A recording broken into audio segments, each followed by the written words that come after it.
खरंच ज्याला शेतीमध्ये आवड असते, इंटरेस्ट असतो, असे तरुण शेतकरी असं कुठंही कार्यक्रम असला तरी नक्की येतात.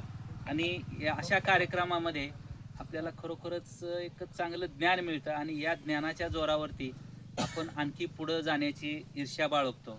तर आज आपल्याला संदीप सरांनी त्यांच्या बागेमध्ये हा कार्यक्रम आयोजित केलेला आहे. तर या कार्यक्रमामध्ये आपल्याला होळकर सर हे कमी खर्चामध्ये, हे पॅथॉलॉजिस्ट आहेत म्हणजे रोगशास्त्रज्ञ आहेत, हे कमी खर्चामध्ये औषधोपचार करून आपली द्राक्ष बाग किंवा कुठले फळ पिकं कशी आणता येतील याच्याबद्दल मार्गदर्शन करणार आहेत. त्याच्यानंतर हे नवीन जॉईन गजानन सर हे फळबागेमधील जे काय खत व्यवस्थापन असेल किंवा कुठल्याही गोष्टी ते पण मार्गदर्शन करतील.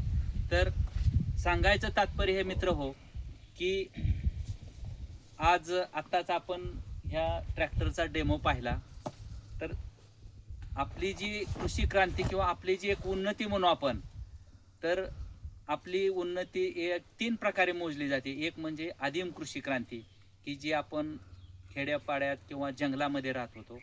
तर ही आदिम आपल्या अंगावर कपडे नसायचे, ते कपडे घालायला लागल्यापासून ते आपण चांगली शेती थोडीफार करायला लागल्यापासून जनावरं पाळायला लागल्याच्या पिरियड म्हणजे आपल्याला जवळजवळ 10,000 वर्षे लागली आपली तेवढी प्रगती करायला. तिथून पुढं मग हे दुसरी जो टप्पा आहे तो कृषी औद्योगिक क्रांती, जे आता आपण ट्रॅक्टर पाहिला, हे नवीन नवीन यंत्र आली, वेगवेगळ्या फवारणीच्या मशीन्स आल्या, वेगवेगळी यंत्र आले शेतीमधील काम करायचे. तर हे आपण 150 वर्षे कंप्लीट लागले आपल्याला की 150 वर्षामध्ये आपण कृषी औद्योगिक क्रांती कंप्लीट केली. आता आपण ह्या डिजिटल युगात जगत आहोत. प्रत्येकाकडे स्मार्टफोन आहे, प्रत्येकाकडे वेगवेगळ्या मशीन्स आहेत. आपण इथं बसूनच आपल्या शेतातली मोटर चालू करू शकतो. या सगळ्या गोष्टी आपण या तंत्रज्ञानाच्या जोरावरती करत आहोत. आणि जाणकारांच्या मध्ये ही जी डिजिटल क्रांती आहे ही एक 50 वर्षामध्ये पूर्ण होणार आहे. तर मग अशा या गोष्टी ज्या सर्व चालत आलेल्या आहेत, तर यासाठी आपण आता आपल्या देशाचा विचार करायचा नाही मित्र हो, जगाचा विचार करायचा. तर ह्या जगाचा विचार करता या जगाची लोकसंख्या आहे जवळजवळ 850 कोटी. मग ह्या 850 कोटीपैकी आपल्या भारताची लोकसंख्या आहे जवळजवळ 143 ते 145 कोटीच्या दरम्यान आज रोजीची लोकसंख्या आहे. चीनची ही लोकसंख्या थोडीफार कमी, म्हणजे आपण चीनला मागं टाकलेलं आहे आता. तर चीन देशाची लोकसंख्या त्याच दरम्यान आहे. त्याच्यानंतर मला वाटतं ब्राझीलची लोकसंख्या आहे. म्हणजे जवळजवळ हे 145 चीन, आपण 145 ब्राझील, अशी म्हणून जगाच्या जवळजवळ काय म्हणू आपण ते 800 पैकी जवळजवळ 300-350 कोटी ह्या 2-3 देशातच आहे. तर त्याच्यामुळं आपल्या देशाला प्रगती करायला सर्वात मोठा जर कुठला वाव असेल तर हा तरुण वर्ग, हा तरुण पिढीनं आपण जे काय आधुनिक तंत्रज्ञान असेल ते अवगत करावं. स्किल डेव्हलपमेंट, तर सायन्स किंवा जगाचा जो सर्वे काय सांगतोय की जगामध्ये सर्वात स्किल्ड लोक हे चीनमध्ये आहेत आणि आपण कुठंच नाही आहे. स्किल डेव्हलपमेंटमध्ये आपण कुठंच नाही आहे. आपल्या देशातला तरुण, तुम्हाला सर्वजण आपण खेडेगावातले आहोत, आपण सर्वजण जाणतोय की खेडेगावामध्ये काम करणारे लोक किती आहेत बघा तुम्ही. काम करणारे लोक खूप कमी आहेत. याचा अर्थ असा आहे की त्यांना ते स्किल डेव्हलपमेंटचं शिक्षणच नाही आहे. तर हे स्किल डेव्हलपमेंटचं शिक्षण देणं या तरुणांना खूप गरजेचं आहे. आता तुम्ही शिकलेला आहात, तुम्ही चांगलं ज्ञान घेतलेलं आहे, तुम्ही डाळिंब कसं लावायचं, डाळिंबाचं चांगलं उत्पादन कसं घ्यायचं, द्राक्ष कशी लावायची, द्राक्षाचं चांगलं जागतिक लेवलचं उत्पादन कसं घ्यायचं हे तुम्ही चांगलं शिकलेलं आहात. आणि खरोखरच अभिमानाची गोष्ट आहे, आपला इंदापूर तालुक्यातील द्राक्ष आहे माझ्या मते जगामध्ये सर्वात महागडी द्राक्षे विकली जाते. मित्र हो, सोपं नाही आहे की चालू वर्षी आपण जवळजवळ 150-200 रुपयापर्यंत रेट घेतले द्राक्षाचे. अजूनही असे तरुण शेतकरी आबासारखे असतील किंवा शिवाजीरावांसारखे असतील, अजून तुम्ही सर्वजण की एवढं तुम्ही सिन्सिअरली, तिथं किरण आहे, एवढं चांगल्या पद्धतीचे द्राक्षे पिकवता, अजूनही तुम्ही एकामेकाच्या सल्ल्याने आणखी पुढं जाल की अशा पद्धतीचे आपण द्राक्षे पिकवणार आहोत की आपलाच देश 145 कोटीचा आहे आणि दुसरा 2 नंबरचा चीन. आपण बाकीच्या देशांमध्ये द्राक्ष पाठवायचा तेवढा विचार करायचा नाही. ज्या देशाची लोकसंख्या जास्त आहे अशा देशाकडेच आपण लक्ष केंद्रित करायचं. मग आपल्या देशात सुद्धा आपला जो माल तयार होतोय आपल्या देशात विकला गेला पाहिजे आणि आपले लोकल मार्केट सुद्धा आपलं 100च्या 150च्या आसपास असतं. म्हणजे आपल्या देशातली लोक सुद्धा चांगल्या किमतीनं माल घ्यायला तयार असतात. त्याच्यामुळं आपण आजच्या कार्यक्रमाच्या अनुषंगाने सर सांगतीलच तुम्हाला की कमी औषधं, कमी खतं, परंतु उत्पादनामध्ये कॉम्प्रोमाइज नाही करायचं क्वालिटीला. तर अशा पद्धतीची आपण क्वालिटी आणायची आहे आणि चांगल्या पद्धतीचीच शेती करायची आहे. दुसरं असं की हा जो आपला मोठा स्किल डेव्हलपमेंटची गोष्ट आहे, तर आपण पाहतोय तुमच्या सगळ्याच्या आजूबाजूच्या गावामध्ये सुद्धा शेतीवरती फोकस करणार शासनाचं धोरण असतं, राज्य सरकारचं असतं, केंद्र शासनाचं असतं. प्रत्येक तालुक्यामध्ये बऱ्याचशा ठिकाणी सर क्रॉप सायन्स, कृषी महाविद्यालय खाजगी, त्याच्यानंतर कृषीचा डिप्लोमा ही खूप कॉलेजेस झालेले आहेत. परंतु याचा दर्जा आज हा काय राजकीय विषय नाही आहे, परंतु जिथं चुका असतील त्या आपण सांगितल्याच पाहिजेत. तुम्ही एवढं चांगल्या पद्धतीनं शेती करता, परंतु आपल्याला जे शिक्षण दिलं जातं मग ते क्रॉप सायन्स असेल, तुमचं कृषी पदविकेचं असेल, त्याच्यानंतर तुमच्या कृषी पदवीचं, ह्याच्यामध्ये शिक्षणाचा दर्जा खूप ढासळलेला आहे. तर याच्यासाठी आपण सर्वांनी एकजुटीनं मग ते शास्त्रज्ञ असतील, कृषी विद्यापीठातले प्राध्यापक असतील, राज्यकर्ते असतील, यांनी खरोखरच लक्ष देण्याची गरज आहे. अन्यथा भविष्यामध्ये जसं सांगायचं आहे की बाबा प्रधानमंत्री बोलत आहेत की 2047 पर्यंत आपला भारत हा विकसित राष्ट्र म्हणून गणला गेला पाहिजे. परंतु त्यासाठी आपल्याला हा जो 145 कोटीचा जो आपला भारत आहे यातील तरुण पिढीच्या हाताला काम देणं गरजेचं आहे. आणि हे काम देण्यासाठी शेतीचं क्षेत्र हे खूप मोठं आहे.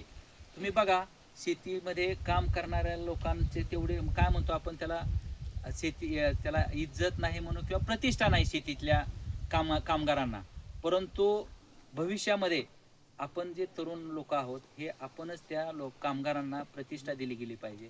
त्यांनी ठीक आहे आपण म्हणतो की आता गाडीवर येत आहेत, गाड्या घेऊन येत आहेत काम करायला, काय येऊ नये, त्यांनी जरूर यावं, त्यांनी चांगलं जीवन जगलं पाहिजे. परंतु आपलं काम सुद्धा तेवढं झालं पाहिजे, म्हणजे आपल्याकडून पैसे लोबाडून नेलं नाही पाहिजेत त्यांना. तर त्यासाठी आपण सुद्धा शेतकऱ्यांनी आपल्या बागेचं कुठलं काम करायचं बाबा, सपकेन कधी करायचे, गाड्या किती ठेवायच्या, किंवा खुडा कधी काढायचा आहे, काड्यावर कधी टाकायच्यात, हे आपण आधी ज्ञान घ्यायचं. ते आपण त्या लोकांना शिकवायचं आणि त्या लोकांमध्ये चांगलं अवेअरनेस आणायचं की कमी वेळामध्ये ते कसं काम केलं पाहिजे. नाहीतर आपण बघतो का नाही, कामावर आल्या बाया आल्या किंवा गडी आले, ते वेळ कसा लागेल किंवा त्यांना पुढचं कुठं जर ठेपा नसेल तर आपल्यात कसं जास्त दिवस कामाला लागतील. तर अशा पद्धतीनं ते राहतात. तर त्यासाठी कामगारांना सुद्धा आपण चांगल्या पद्धतीची वागणूक देऊन आपलं काम हे व्यवस्थित कसं होईल या पद्धतीनं आपण पाहिलं गेलं पाहिजे. आणि निश्चित तुम्ही अशा पद्धतीनं बघताय म्हणूनच द्राक्ष शेतीमध्ये यशस्वी आहात मित्र हो. त्याच्यामुळं तुम्ही जे यशस्वी झालेला आहात ते आणखी दुसऱ्या लोकांना निश्चितपणे तुम्ही सांगाल काय करायचं काय नाही. अशी आपल्याला एक चेनच तयार करायची आहे. तुम्हाला समजून आलं की तुम्ही दुसऱ्यांना शिकवायचं आणि ते लोक आणखी त्याच्यामध्ये पुढे जात राहतील की जेणेकरून आपण चांगल्या पद्धतीचं पीक उत्पादन घेऊ. तर हे झालं आपण द्राक्ष शेतीमध्ये खरंच निश्चितपणे चांगला पल्ला गाठलेला आहे तुम्हा सर्वांच्या मदतीनं.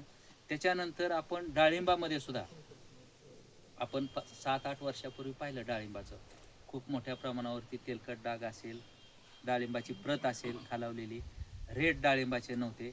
इंदापूरच्या मार्केटमध्ये जवळजवळ आत्ताच्या बायपासपर्यंत गाड्या लागलेल्या असायच्या, कधी त्या डाळिंबाला गिराईक मिळत नसायचं. तर हा सुद्धा आपण सर्वांनी तुमच्या सहकार्यानं आपण खूप अभ्यास केला आणि याच्यातून हे सुद्धा आपण तंत्रज्ञान एकदम चांगल्या पद्धतीनं विकसित केलेलं आहे की आपण हा जो डाळिंबाचं क्षेत्र खूप वाढणार आहे. कल्टिवेशन प्रॅक्टिसेस सोपी असल्यामुळं डाळिंबाचं कल्टिवेशन खूप वाढणार आहे. आणि हे वाढलं जरी असेल तरी जगाचा जर विचार केला तर डाळिंबाला खूप मोठी मागणी आहे. डाळिंबाला खूप मोठी मागणी असण्याचं कारण म्हणजे डाळिंबाची किपिंग क्वालिटी. त्याची किपिंग क्वालिटी चांगली असल्यामुळं डाळिंबाचं मार्केट खूप चांगलं राहतं. आणि जे थंड प्रदेशातले लोक आहेत ते आपल्या उष्ण प्रदेशातले किंवा ट्रॉपिकल क्लायमेटमध्ये तयार होणारी फळं ते खातात. तर डाळिंब हे सुद्धा अनेक बिया असणारं सफरचंद आपण चांगल्या पद्धतीने पिकवू. त्यासाठी जे काय डाळिंबाचे 3 बहार असतात, एक हस्तबहार असतो तुमचा, एक मृगबहार असतो आणि तुमचा एक आंबे बहार जानेवारी फेब्रुवारीचा. तर संशोधन केंद्र असेल किंवा विद्यापीठांच्या मतानुसार आंबे बहार आणि तुमचा जो मृगबहार आहे ह्याला तेलकट डागाचा मोठ्या प्रमाणावरती प्रादुर्भाव असतो, त्यामुळे तुम्ही हस्तबहाराकडे जा. पण आपण काय करतो की डाळिंबाला हस्तबहारामध्ये पावसाचा प्रादुर्भाव जास्त राहतो आपल्या भागामध्ये सप्टेंबर ऑक्टोबरमध्ये. त्याच्यामुळं सेटिंगच्या भीतीपोटी आपण डाळिंब हस्तबहार घ्यायला थोडा हे कचरतो किंवा नाही धरायला मग. परंतु आपण ते सुद्धा तंत्रज्ञान अशा पद्धतीने अवगत केलेलं आहे मित्र हो, की पुढच्या आता येणाऱ्या हंगामामध्ये मोठ्या प्रमाणावरती हस्तबहारामध्ये लोक कशी येतील आणि सेटिंग करायचं ते आपल्या हातात लागलं.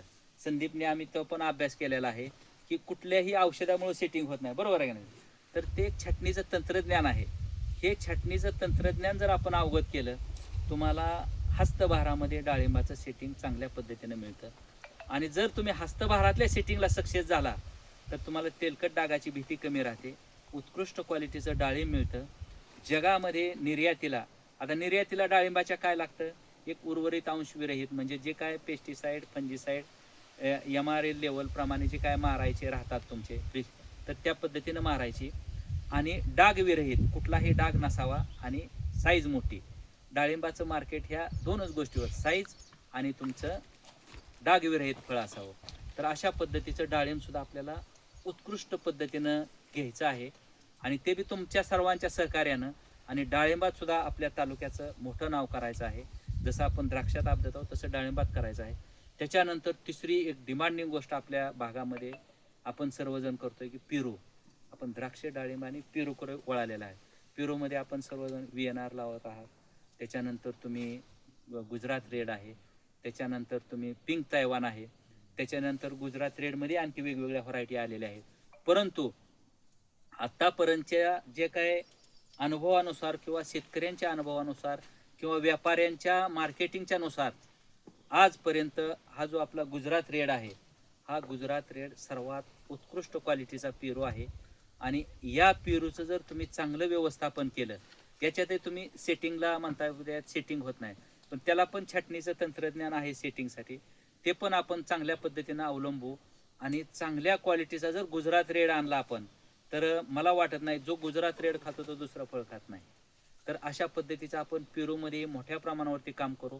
आपल्याला यासाठी सहाय्य करण्यासाठी राष्ट्रीय द्राक्ष संशोधन केंद्र असते मांजरीचं, सोलापूरचं डाळिंब संशोधन केंद्र, तेथील शास्त्रज्ञ आपल्याला कधीही नाही म्हणत नाहीत. कारण आपण त्यांच्या ह्याच्यावरती आजपर्यंत जे काय पुढे आलेलो आहोत त्या शास्त्रज्ञांच्या पाठबळावरती आणि आपण जे वेळोवेळी कामं करत आलेलो आहोत.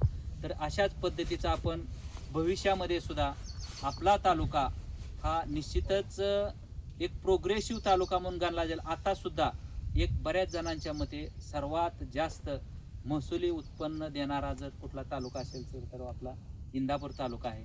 आणि याला कारणीभूत तुम्ही फळबागायतीमध्ये तुम्ही लोक जे काय वेळच्या वेळी कामं करून जे चांगल्या फळबागा आलेल्या आहेत त्याला ते श्रेय जातं. भविष्यातही आपण द्राक्ष असेल, डाळिंब असेल, पेरू असेल, केळी असतील, तर ह्याचं चांगल्या पद्धतीनं आपण संगोपन करू आणि चांगल्या पद्धतीचंच आपण उत्पादन घेत राहू.